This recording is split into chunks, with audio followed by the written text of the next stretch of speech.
धन धन सतगुरु तेरा ही आसरा। प्यारी सासंगत जी, जैसे इतिहास में विदुर जी के घर आए श्री कृष्ण जी के सच्चे प्रेम में खोई उनकी पत्नी केलों के छिलके खिलाकर वह खुशियां प्राप्त कर गई, जो कोई साधारण सोच का स्वामी 36 प्रकार के भोजन समर्पित करके भी प्राप्त नहीं कर सकता, क्योंकि उन केलों के छिलकों में समस्त सृष्टि को हिलाकर रख देने वाला अथाह प्रेम भरा हुआ था, जिसके समक्ष प्रभु का प्रभुत्व भी फीका पड़ गया। ये वह भावना थी जिसमें भगवान को केलों के छिलकों में से अत्यंत स्वादों से ऊपर परमानंद आ रहा था। बिल्कुल इसी तरह ही सच्चे पातशाह परमपिता शासतनाम सिंह जी महाराज के समय में हुआ। रतिया मंडी का सत्संग था। बहोदी गांव की दो बहनों को भी जब इस बात का पता चला तो वह भी सत्संग सुनने के लिए वहां पहुंच गई। उस समय एक स्थान पर ही दो सत्संगें होती थी, एक दिन को दूसरी रात को। संगत की संख्या बहुत कम थी, इसलिए बात करने वाले हर प्रेमी को परम पिताजी के साथ बातें करने का अवसर मिल जाता था। बहोदी गांव की उन दोनों बहनों ने परम पिताजी को चाय पिलाने की अर्ज कर दी। प्रेम में नेम नहीं होता, शहंशाह जी ने आज्ञा दे दी।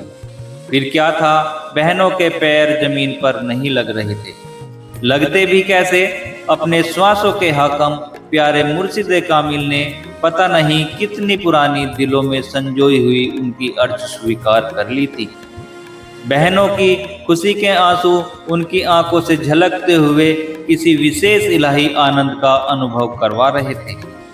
बहनें अपने घर से चाय की सामग्री दूध, चीनी, चाय पत्ती, लौंग, इलायची लेकर आई थी। जिस घर में परम पिताजी का उतारा था वह उसी घर में बने चूल्हे पर चाय बनाने लगी। सबसे प्रथम आवश्यकता अनुसार पानी उबाला गया, उसके पश्चात चाय पत्ती और लौंग इलायची डाल दी गई। चीनी डालना अभी शेष था। वहीं चूल्हे के पास एक तरफ उसी प्रकार की कटोरी में नमक डालकर पहले से ही रखा हुआ था, जो शायद उस घर की बहनें नमक उठाना भूल गई थी। खुशी और रूहानी मस्ती में खोई हुई उन बहनों को ये भी ख्याल न रहा कि चीनी कौन सी है और नमक कौन सा है। जब उबल रही चाय में चीनी डालने की बारी आई तो चीनी के स्थान पर नमक वाली कटोरी हाथ लग गई। 2-3 चम्मच भरकर नमक के चाय में डाल दिए। पूरे प्रेम में चाय तैयार कर ली गई। एक सुंदर एवं आकर्षक केतली में चाय डालकर शहंशाह जी की हजूरी में पेश कर दी गई। अंतर्यामी शहंशाह एवं कन कन में अपने शब्द रूप में विराजमान गरीब नवाज दाता जी ने बड़े प्रेम से चाय कप में डाल ली। पहली घूंट भरी, फिर दूसरी एवं फिर तीसरी। इस तरह सारा कप खाली करके शहंशाह जी ने उसे नीचे रख दिया। समीप खड़े सतब्रह्मचारी सेवादार भाई लक्ष्मण दास को तनिक भी पता चलने नहीं दिया। प्यारे रहबर जी अपने बच्चों द्वारा अथाह प्रेम से बनाई उस चाय को पीकर अत्यंत प्रसन्न थे। शेष बची केतली वाली चाय सच्चे पातशाह जी ने भाई लक्ष्मण दास को पकड़ा दी और फरमाया कि ये चाय उन बीबियों को दे देना और कहना कि ये चाय किसी और ने नहीं पीनी, केवल उन्होंने ही पीनी है। भाई लक्ष्मण दास ने चाय बहनों को पकड़ाते हुए शहंशाह जी का हुक्म भी सुना दिया। बहनें प्रेम में खुश हो गई कि सच्चे दातार जी ने हमारे लिए चाय भेजी है। जब उन्होंने कपों में चाय डालकर चाय की पहली घूंट भरी तो चाय अंदर जाने की अपेक्षा बाहर आने लगी, क्योंकि उसमें चीनी की जगह पर नमक घुला हुआ था तथा अत्यंत कड़वी भी हो गई थी। चाय का स्वाद बिल्कुल नष्ट हो गया था। बहनों को अत्यंत पश्चाताप हुआ और हैरानी भी। वैराग्य आना स्वाभाविक ही था। उनकी आंखों में पश्चाताप के आंसू स्पष्ट दिखाई दे रहे थे कि सच्चे पातशाह जी चाय का पूरा कप चुपचाप पी गए और चाय भी ऐसी जिसका एक घूंट भी अंदर जाना अत्यंत कठिन है।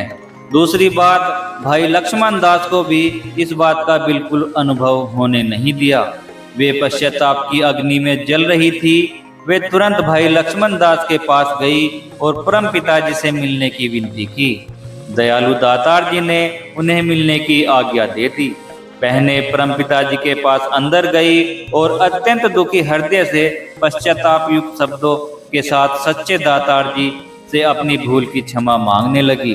परम पिताजी ने कहा, नहीं बेटा, हमें तो चाय बहुत ही स्वादिष्ट लगी, हम तो आपके प्रेम में पी गए, तभी तो आपके पास भेजी थी। सोचिए, क्या यहाँ ईश्वर अपने ईश्वरत्ववाद को नजरअंदाज नहीं कर गया था? बिल्कुल कर गया था। सच्चे प्रेम एवं अथाह भावना में खोया हुआ खुदा अपनी खुदाई को नजरअंदाज करके बहुत ही नमक वाली कड़वी चाय को बड़ी सरलता से पी गया और इसका वर्णन कभी भी किसी के आगे नहीं किया जा सकता। धन धन सतगुरु तेरा ही आसरा।